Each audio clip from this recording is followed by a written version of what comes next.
Imagine a 15-foot ancient crocodile actively hunting our early human ancestors, or a supersonic jet engineered to completely silence the sonic boom, or even an artificial intelligence that perfectly remembers every single detail of a project you started like 3 months ago. Welcome to episode 537 of the daily podcast AI Brief. I'm Amin, and alongside Leah, we're here to distill the most important updates for you. Today, we're looking at this overarching theme of breaking boundaries. We will explore NASA's experimental X-59 jet, bringing the dream of supersonic travel closer to reality. Plus, we'll unpack the geopolitical chess match unfolding as the United States pulls top AI models back, while Chinese labs aggressively push open models. And finally, we'll walk you through the top tools to fundamentally turbocharge your daily productivity.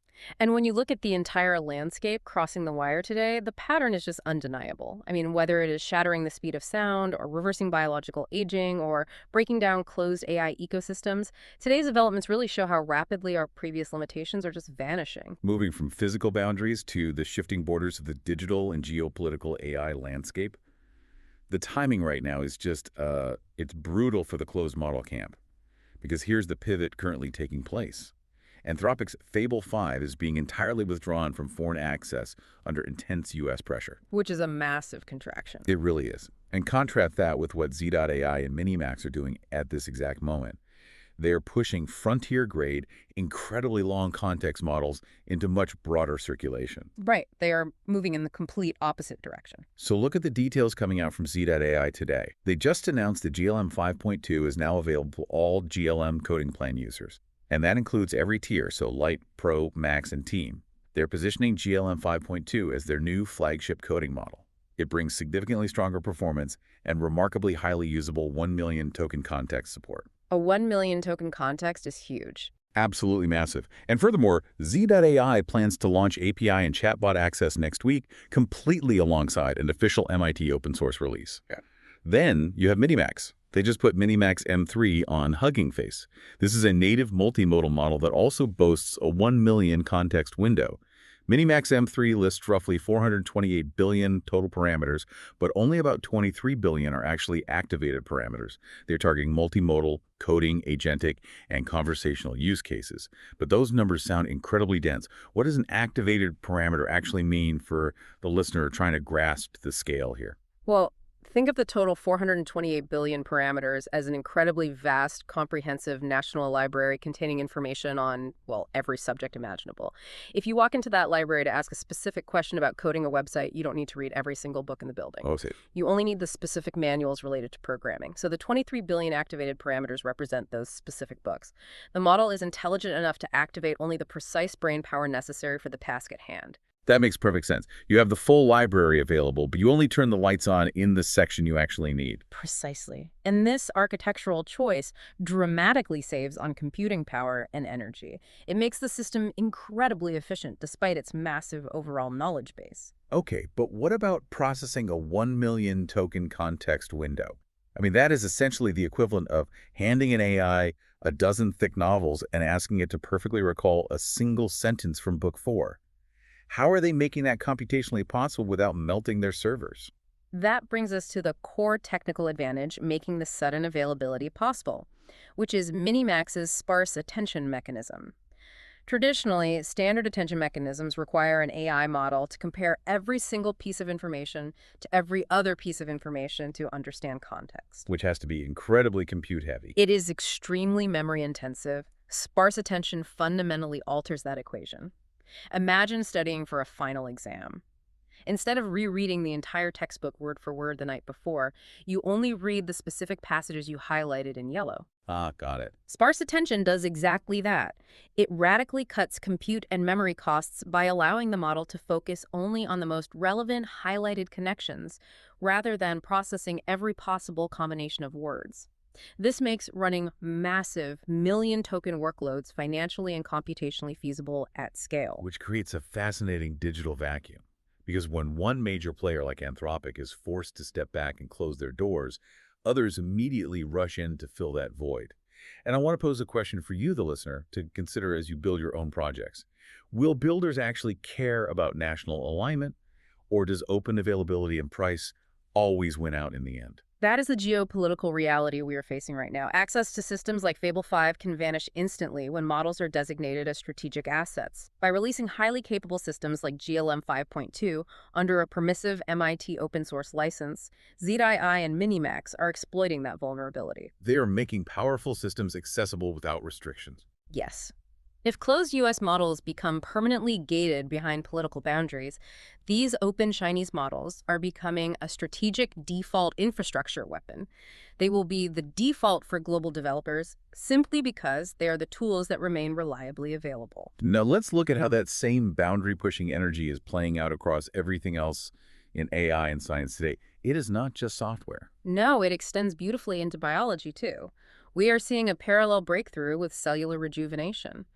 In a world-first landmark trial, the biotech startup Life Biosciences has treated its first human patient with a gene therapy designed to partially reprogram aged cells. Oh, wow. The goal is to make those old, tired cells behave like much younger versions of themselves.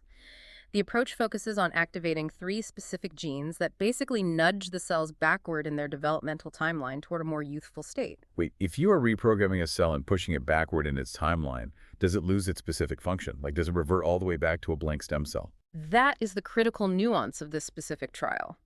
They achieve this rejuvenation without erasing the cell's specialized identity. A heart cell remains a heart cell. A liver cell remains a liver cell.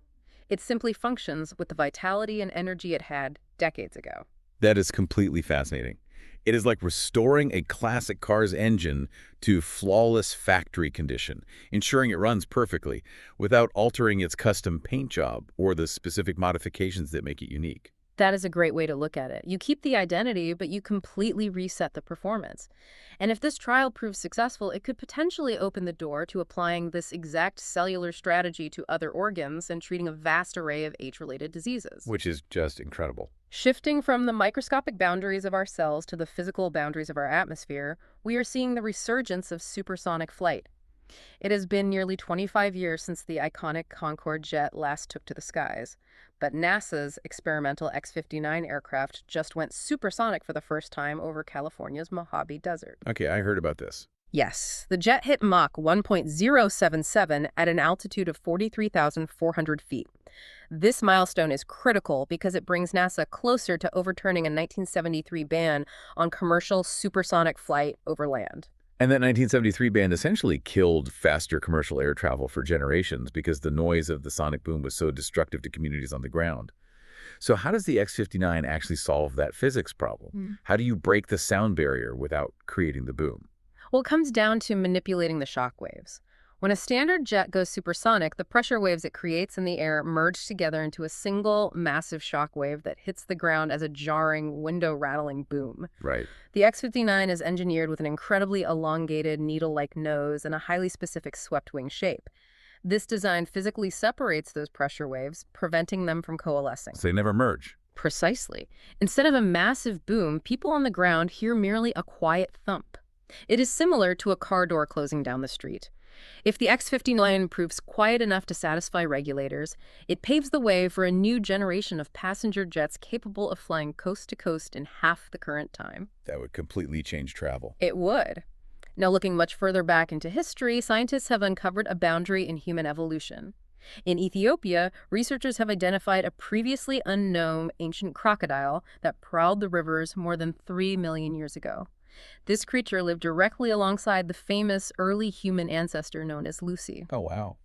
Dubbed Lucy's hunter, this ambush predator was absolutely massive, measuring roughly 15 feet long. A 15-foot crocodile hunting human ancestors. That completely changes how I picture their daily lives. We often imagine early humans worrying about big cats, but this sounds like a dinosaur. It was the absolute dominant predator of its ecosystem, significantly larger and more dangerous than any lion or hyena of the time.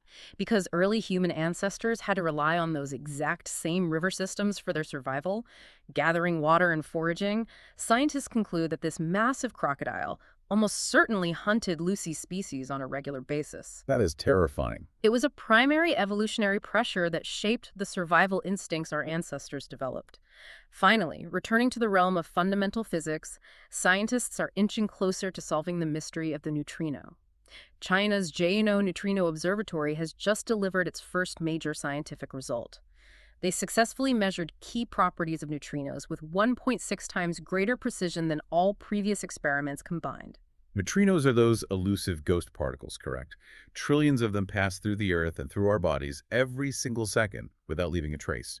What makes this new measurement from JATO so astonishing? What makes it astonishing is the speed and clarity of the result. They achieved this unprecedented precision using just 59 days of data.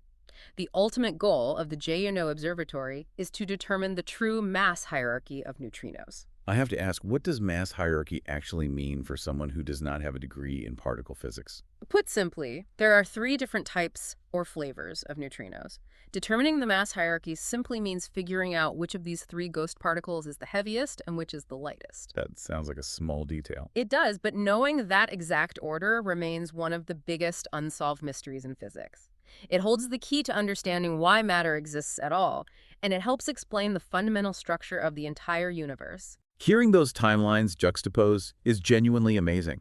You have a 3-million-year-old predator that terrorized our ancestors, and in the same breath, we are measuring subatomic ghost particles with unprecedented precision to understand the universe.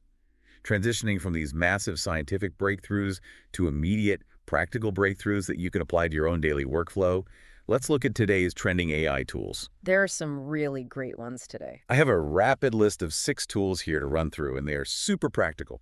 First is WhisperFlow. This is an AI dictation application for natural speaking across apps. So for your workflow, imagine drafting complex emails just by pacing the room and thinking out loud. Oh, that is incredibly handy. It really is. Next is Fundraisely. This is an AI agent for finding investors and booking meetings. Think about startup founders putting their tedious outreach completely on autopilot. Then we have SellerClaw. This provides AI agents that run stores across multiple channels. So e-commerce owners can scale multi-platform sales without hiring a massive team. Exactly. That is the exact use case. Fourth on the list is Minimi. This is an ambient memory for Claude. It is for keeping persistent context across month-long projects. You never have to re-explain your overarching goals to the AI. That solves such a huge frustration. Next is 11 Agents by 11 Labs. These are AI conversation agents. It allows businesses to scale 247 vocal customer interactions seamlessly. And finally, we have Vocal. This is a collaboration space built explicitly for teammates working with AI agents. It integrates AI seamlessly into human team workflows. Looking closely at that list, there is a clear shift happening. We are no longer just talking to AI for advice. We are actively deploying autonomous agents like Fundraisely and SellerClaw to execute actual business operations. Synthesizing this episode's journey, bringing it all together for you. We looked at the shifting geopolitical sands of open-source AI, the engineering marvel of silencing the sonic boom, and the biological pursuit of reprogramming our cells. I want to leave you with a specific, provocative thought to ponder. If we are actively learning how to reverse aging in biological cells, while simultaneously building million-token ambient memories for AI, what happens to human knowledge and experience when those two timelines inevitably intersect? It is a profound question. I definitely encourage you to stay curious about these rapid shifts. Be sure to follow and share the podcast so you can stay ahead of the curve. See you in the next episode.